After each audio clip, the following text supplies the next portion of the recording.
Hello and welcome back to the morning show, second take edition, and we have a lot to talk about here today. And we'll start with the Philadelphia 76ers and Jimmy Butler. The situation between the Sixers and Jimmy was quite complicated, and it ended up with Jimmy Butler heading to Miami to join the Heat. And guys, what do you make of that decision? Do you think? I mean, it was, and someone I'll share what I think because I think it was a terrible decision. I mean, it's someone where he wanted to be a star, but it contradicted with what he said. I want to go to a team that can win, and I don't think the Heat are ready to win in the next 4 years. I mean, what do you think, Miles? I feel like Jimmy Butler wanted his own team, but I also feel like he wanted a championship. Yeah. So I'm just gonna be honest, and I call his move to the Heat utter blasphemy. It's blasphemous, Yes. and I feel like he had something good with the Sixers. He had two young, talented players in Embiid and Simmons. Uh, really really good shooting in J.J. Redick and Tobias Harris. Sure. Depth off the bench now because they got James Ennis, who turned out to be really good. Mike Scott. It's a Boban very Marjanovic. deep team, and we're actually going to take a caller now, as you can call us at 610-427-9101. And we have Ben from Philly. How you doing today, Ben? I'm doing good. How are you? Doing splendid. I disagree completely with what you say. I think Jimmy Butler was the most selfish dude in the NBA. He's taking reps away from Simmons, and he's affecting the whole entire team. So if he wants to be selfish, great. Get out of it. Go to my. You never win a playoff game again. It was a very interesting decision there, and I mean, David, quite an interesting decision. I mean, he thought that he was here to stay, and I mean, and we'll get you off the hook here, and we'll let you go here. But do you think that the Heat will make the playoffs? Could you repeat that? Do you think the Heat will make the playoffs this year? Absolutely not. Jimmy Butler as a star? No way. He was horrible in the regular season. He only turned it up when it was playoff time.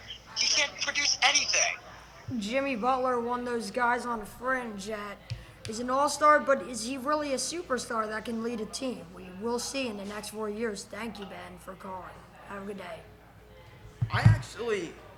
This is an unpopular opinion because I've been listening to other radio shows, and they're talking, but all the callers are talking about how the Heat can make the playoffs, but you have to realize that the East is weak. East is very weak. Basically a two-team. Yeah. You could argue three if you count the Pacers. Maybe we're really counting out the Celtics here. I mean, Yeah, I think the the Celtics at least Celtics have might have somewhat of a something. shot. But I don't think I don't think Kemba Walker and the loss of Al Horford and just adding Ennis Kanter and losing Kyrie and losing Al Horford and then adding Kemba Walker and Ennis Kanter is going to fix all of this and make them a contender. But I mean, Yeah. I don't think we've seen Kemba Walker really in the playoffs. I mean, what's the last time we've seen him in the playoffs? We didn't see him last year or the year before. I mean, and with this, the weak East, does that make the Heat contenders? I mean, obviously the Heat are not contenders to go very far, make the championship or the Eastern Conference Finals or anything. But I think that there's a very good chance they make the playoffs, especially with Jimmy Butler. But Jimmy Butler's decision, he said he wanted to win, but we all know he also wants to be the number one scorer. Jimmy Butler cannot be the number one option on a winning team. So it was one or the other. He Yes. chose to go to the Heat and be the number one primary scorer. I feel like the Sixers, no, not the Sixers. The Heat can make the playoffs, but it all depends on how the Raptors do. If the Raptors, because it seems like all the 8 teams will still make the playoffs that were there, but if the Raptors slip up, then I think the Heat might have a chance to be there and slip into that 8 seed maybe. And we actually will have to take a break. Let's go to Brian Barth with your sports radio update. And I'm Brian Barth, 94.7 Sports Talk Radio Update. Starting from yesterday in the NFL, Michael Thomas sign an $100 million contract for 5 years with 61 guaranteed with the elite clause that could make him probably the highest paid receiver in NFL history. In the NHL now, Colorado Avalanche, they signed their defenseman Samuel Girard to a 7-year contract averaging $5 million a year. Arizona Coyotes defenseman Oliver Ekman-Larsson, he was bitten by his family's dog yesterday and was briefly hospitalized. More on that coming. And in the Major League Baseball, Luke Voigt from the Yankees injured his core muscle, underwent an MRI, and we'll hear from more from that coming up. In the deadline yesterday at 4 p.m., Trevor Bauer went to the Reds, Puig to the Indians. That three-way deal also included the San Diego Padres. Scooter Gennett went to the San Francisco Giants. Nick Castellanos left the Tigers for the Cubs, and Zach Greinke headlined the day as he left from Arizona after the game with a start yesterday against to get to Houston. And that is all. I'm Brian Barth. That has been the 94.7 Sports Talk Radio update driven by Jeep.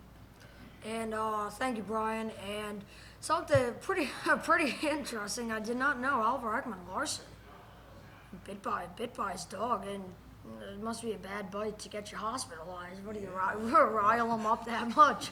That's not funny, the injury, but the way it happened, you wonder. Team that's also making us wonder, the Philadelphia Phillies, as they head into the home stretch of the 2019 campaign. Just 4 games above 500 as they picked up some help in Corey Dickerson yesterday, batting .317 on the year in 139 at-bats. But that is really all the biggest name they got. No pitching, no bullpen help. And you have to wonder, what was Matt Klentak doing, and why didn't he get anything done? I feel like Klentak is overconfident, in my opinion, of Very. what this current Phillies team is capable of. Very. I'm not saying that the Phillies are terrible in the sense they're a good team. They have a chance of making the wild card, but they're not hot. They were hot at the beginning, and then have just had some sort of slump for a good majority of the season. But if Klentak and Kapler believe that this Phillies team can get hot towards the end of the season, which is coming up, it's nearby, then maybe he's They right. definitely could, and they haven't had their signature run, have they, David? Yeah, the Phillies have not gone on any type of run yet. They're trying to look for that. That's with the addition of Corey Dickerson. They're trying to get some more bats in the lineup. But nothing much going on right now with the Phillies. A few games above 500, hanging around in that wild card race, but it doesn't look like they're going to win the division like many thought they would. And obviously the addition of Bryce Harper, he has not helped much this season. But they're looking for a lot of pieces. They still could make the They playoffs, sure but I don't could. think they're gonna do anything this season. Monumental. And Corey Dickerson, before I go to break, must add, in his last game on Tuesday with the Pirates, 2 home runs with 5 RBIs. So at least Dickerson is hot. Will the Phillies get hot? We'll have to see in the upcoming games. We'll be back after this break with the morning show, Second Take Edition on 94.7.